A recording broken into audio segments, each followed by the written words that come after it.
Hi guys, hope you're doing good. So today we are not in the farm, we are in the house. It's actually around midnight today, Monday. So I had prepared a video while at the farm. But guess what? I think you see when you give your kid the phone and they delete the videos without backup. And I said, I cannot let you down. So I had prepared a video about 20 agribusiness ideas that you can invest in 2021. So without further ado, we will start with the ideas. I have classified them into 5 categories. So the first category is production. Then the second category is post-harvest. The third category is value addition. Then there is the service and education bit. So I have written them down. We are going to talk about each and every one of it. So you will tell me what you've invested in. I don't know whether you can see. So let's start with production. Basically, production, this is where you're the one going out to the farm. You're producing the product. So basically under this production, I have divided them into a few things. So there is horticulture, there's livestock farming, there's poultry, there's fish farming, wildlife farming, and then there's like floriculture and manure. So let's start with horticulture. Horticulture is a whole topic. We can do like a number of videos. So for example, you're doing vegetables, you're doing fruits, you're doing sugar cane and all that. So you're the one who is preparing the land and all that. Then when you go to livestock farming, this is where you can either do dairy farming, like the livestock, you can do goat farming, sheep farming. You're the producer. That is what I mean. Then we go to poultry farming. So this is where you can keep the different types of poultry. It's also a wide range. So you can decide to do layers. You do layers. There's the one for meat. Then you can also actually do ornamental poultry. This one is where, for example, you keep like the ostriches and all that, but you require a permit to be doing such kind of business. Then after poultry, we have like fish farming. So basically, fish farming is fish farming. You can like be producing the fish, then you sell it to the market. Then there is wildlife farming. So by wildlife is you're keeping something that normally will be found in the wild. So for example, snail farming. Yes, people keep snails and people eat snails. I'll bring us a snail farmer soon in the channel. I met her in one of the farm visits. She's based in Nakuru and in Malindi. So be sure to have that video and watch me eat the snails. Then we have now the floriculture. Mostly the flowers are grown in Naivasha because of the climatic conditions that favor them, but doesn't mean that other people in other regions cannot keep them. So it's another idea that you can dive into. Then there is manure supply. So most people are going organic, and you'll find there are people who probably, yes, they do dairy, they do keep the animals, but they do not like do the production in terms of horticulture. So you can always be buying with them. It will be at a lower price, then you resell it to other farmers. Yes, so that is our point number 7. So we've said the first one is horticulture, the second one is livestock farming, the third one is poultry, the fourth one is fish farming, the fifth one is the wildlife farming, and then the sixth is floriculture, and then manure farming. So we go to post-harvest. So by post-harvest is whereby we have people who are investing in proper storage to ensure that after the harvest of this produce, it stays longer and fresh before it is sold to the market. So for example, we have like the Kenya Cereal Board. So after you've dried your maize, they'll sell them. They'll store them and then resell them later. So post-harvest can come in handy, especially when something is in high supply. For example, let's take the example of Irish potato, because personally, this year I invested in Irish potato, although it wasn't good. The prices went really low as 500 per 50 kg bag.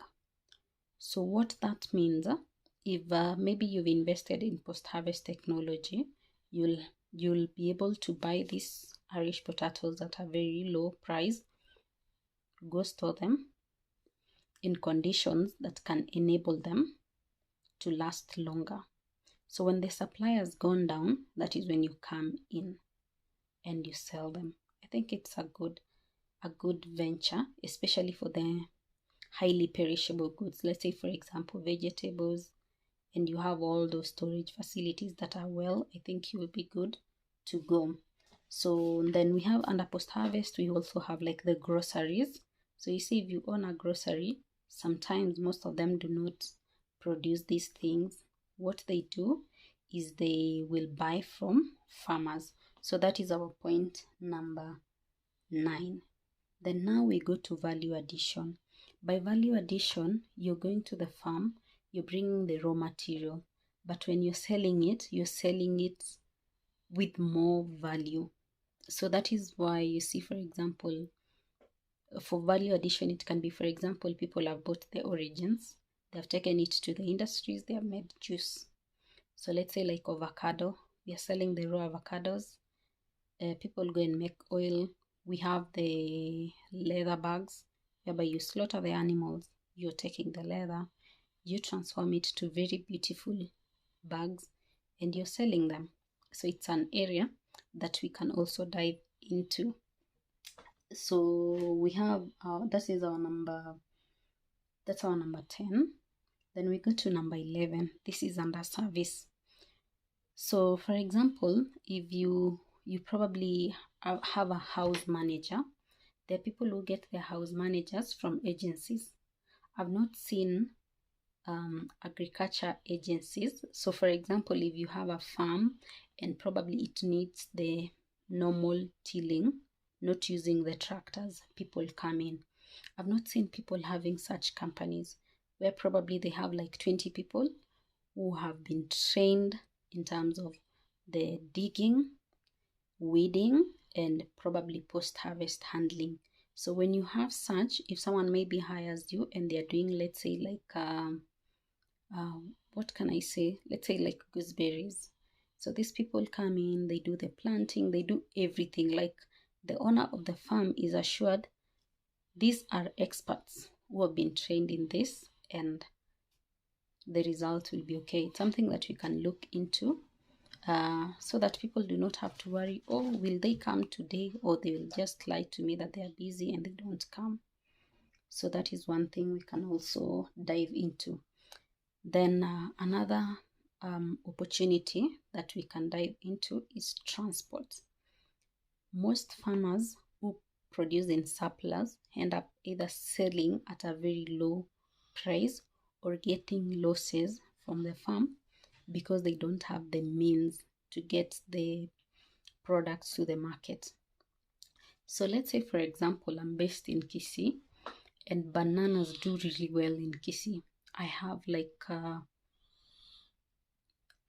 let's say like 200 bananas as of now, and they are all ready. So I need to take them to the market, but the Kisii market is flooded. But I know in Mombasa, the bananas are not there. They're there, yes, but the supply is very low. How do I get them there? So if we have transport, or you're in a transport business, you're likely to gain. You'll come and buy all my 200 bananas, let's say at 200 each. When you reach Mombasa, you're selling at 400 each, even 500 each. So it means you will reap a lot.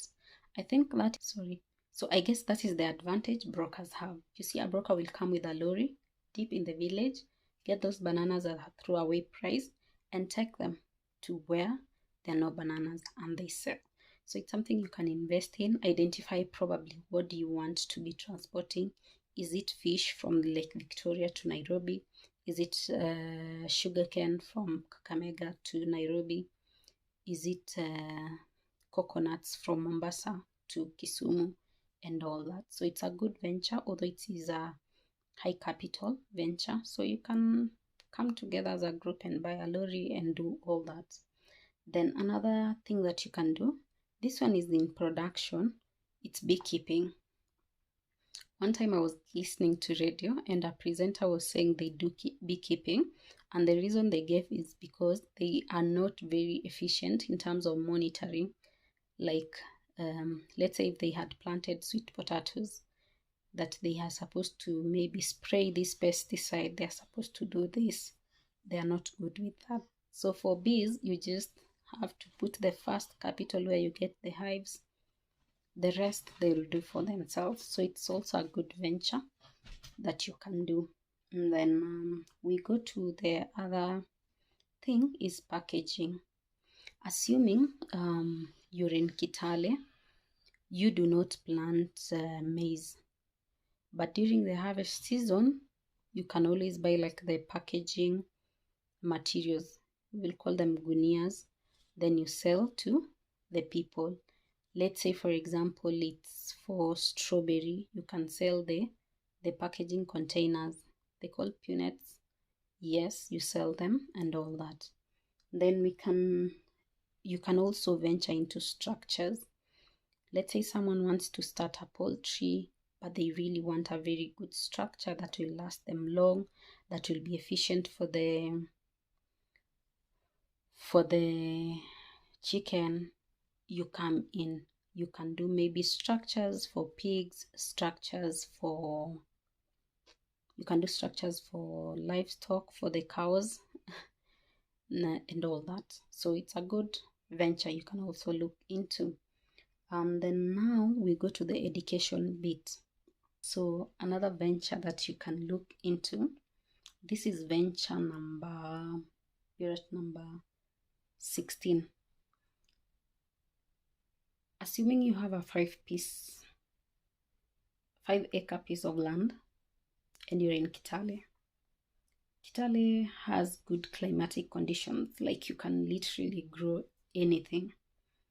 You do 3 acres of maize, then you have 1 acre where you've done like basically everything. So let's say it's groundnuts, it's peas, beans, you have gooseberry. So you've grown them in small portions such that people can come and learn. It may not be the vegetative plants only, but you can also do like the poultry, the livestock, the beekeeping and all that. In February, I went to Kiambu County in a place in Githunguri. It's called Mandikizela Farm. So this farmer has like 3 acres of land. But what they have done with that land, you'll be impressed. Like they have everything from pigs, dairy cows, they have poultry, and poultry, they have even dived into ornamental birds. They have a fish pond, they have rabbits, and the rabbits, what was amazing, like for the rabbits, after the structure for pigs, now on the wall, that is where they have put the rabbits, and there were like more than 20. Immediately after the rabbits, there is a fish pond that is inbound, and there is another fish pond outside. So for me, it was really amazing, and I said, wow, if everyone utilized the land like they have done, it would be very, very nice. Honestly, if you're in Kiambu, look for that farm, you'll be inspired. So I'm guessing, I'm not sure. For us, when we went as a group, so we were charged a little bit. I'm guessing if someone wants to go there, you cannot just go there without nothing. So you have to kind of pay. So it can be a good investment. 17. Here, you can be a marketer.